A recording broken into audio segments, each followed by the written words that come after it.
Assalamu alaikum wa rahmatullahi wa barakatuh. Once again, welcome. My sign language interpreter today is Jamaluddin Mariam, and later we are going to have our Friday bulletin explanation and expansion more.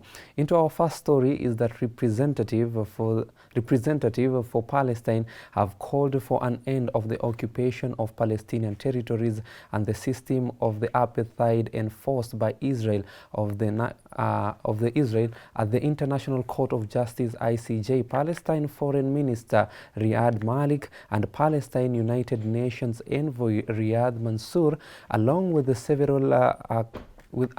several academic and legal artisans from the Palestine, attended the Hague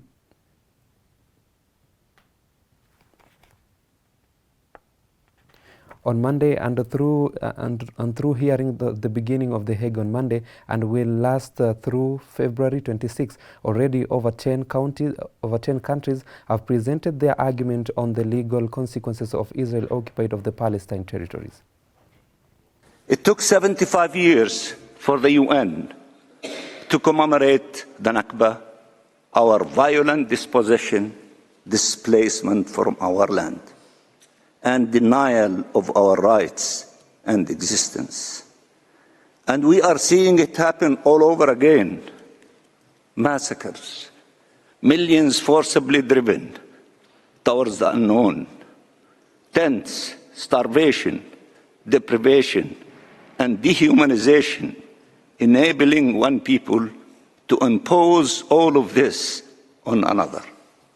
South Africa, Algeria, Saudi Arabia, the Netherlands, Bangladesh, Belgium, Belize, Bolivia, Brazil, Canada, and Chile have already made their case against Israel's illegal occupation of Palestine. I stand before you as 2.3 million Palestinians in Gaza, half of them children, are besieged and bombed, killed and maimed, starved and displaced.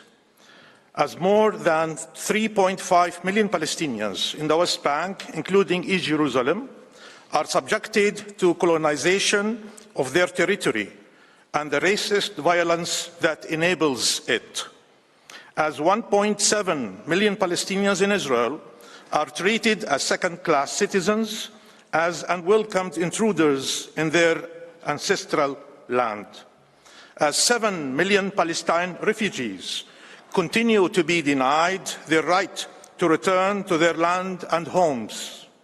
I stand before you as the entire Palestinian people continue to be denied their fundamental rights, their very existence negated. The representative of South Africa compared the Israeli occupation to apartheid and said the ICJ's hearings could help bring an end to a system of racial oppression that had no place in the modern world. Despite the call by the Security Council for Israel to disarm the settlers, their violence continues, aided and abetted by the Israeli government and military. This is part and parcel of this Israeli domination and discrimination enterprise. Settlers are rarely, if ever, prosecuted for crimes against Palestinians, ravaging them with absolute impunity. Even some states friendly to Israel have now decided to sanction some of the violent settlers themselves, as Israel fails to do so. Palestinians and Palestinians only endure horrific levels of extensive human and material losses, including home demolitions enforced as collective punishment. The countries have called for the right of Palestinian people to self-determination. For over a century, the inalienable right of the Palestinian people to self-determination has been denied and violated.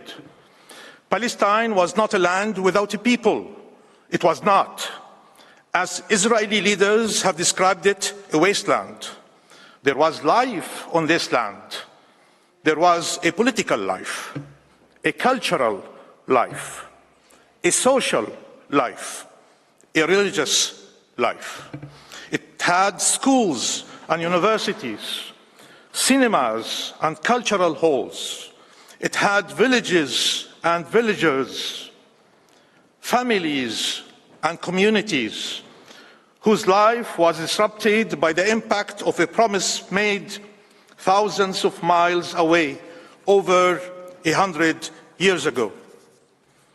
A breach of a sacred trust that relegated the indigenous people of the land to the status of non-Jewish communities, according them only civil and religious rights, denying their existence as a people and their rights as a nation, and paving the way for their dehumanization and mass expulsion from their homeland decades later. The case, which is separate from the genocide case by South Africa against Israel for its ongoing deadly war on Gaza, is to determine the legal consequences of Israel's decades-long occupation of Palestinian territories. The United Nations enshrined in its charter the right of all peoples to self-determination and pledged to rid the world of the gravest breaches of this right, namely colonialism and apartheid.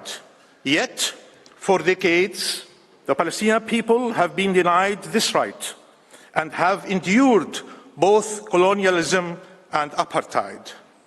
This reality is known by every Palestinian, suffered by millions, generation after generation. It is a reality of the expulsion of the Palestinian people from their own land, not just during the 1948 Nakba, which led to the expulsion of up to 900,000 Palestinians, not just the expulsion of more than 400,000 Palestinians in 1967, but continually, including now.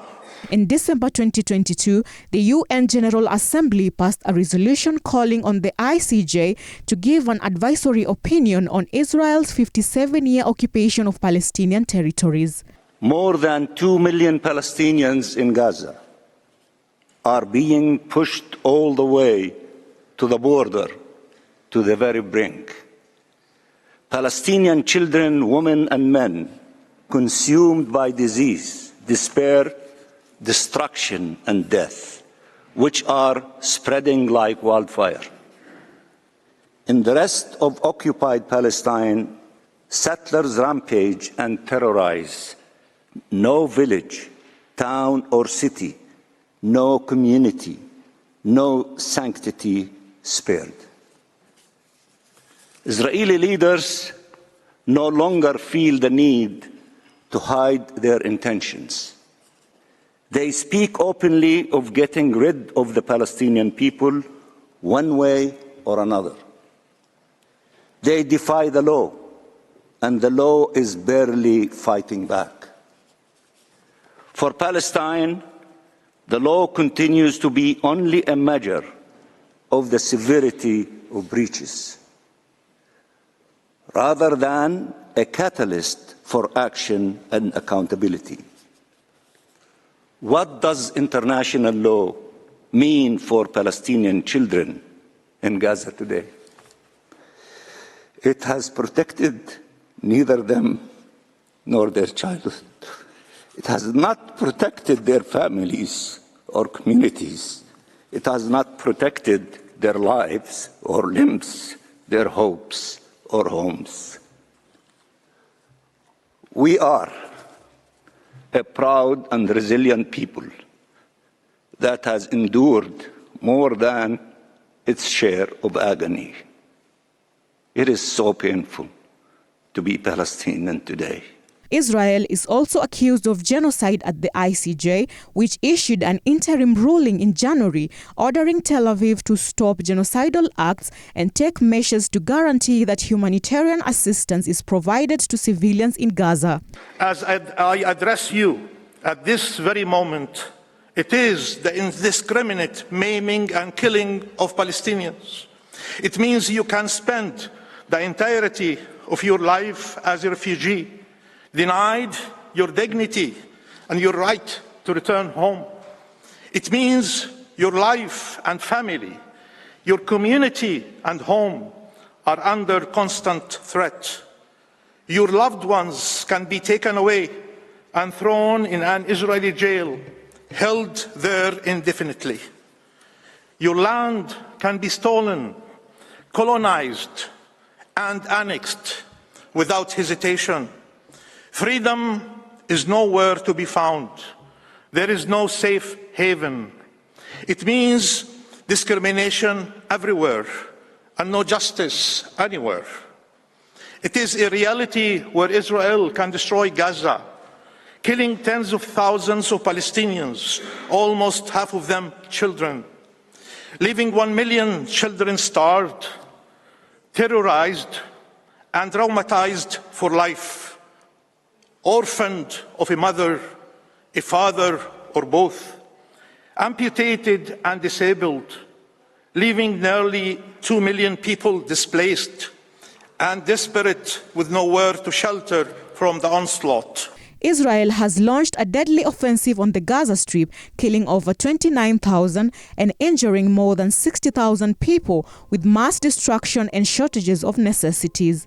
Ending Israel's impunity is a moral, political, and legal imperative. Successive Israeli governments have given the Palestinian people only 3 options: displacement, subjugation, or death. These are the choices: ethnic cleansing, apartheid, or genocide. But our people are here to stay. They have a right to live in freedom and dignity in their ancestral land. They will not forsake their rights. According to the UN, the Israeli war on Gaza has pushed 85% of the territory's population into internal displacement amid acute shortages of food, clean water, and medicine, while 60% of the enclave's infrastructure has been damaged or destroyed. For decades, Israel has occupied the Palestinian territory, committing violations that are inherent to its presence in our land and colonial objective. Salma Salim, The Muslim Insights.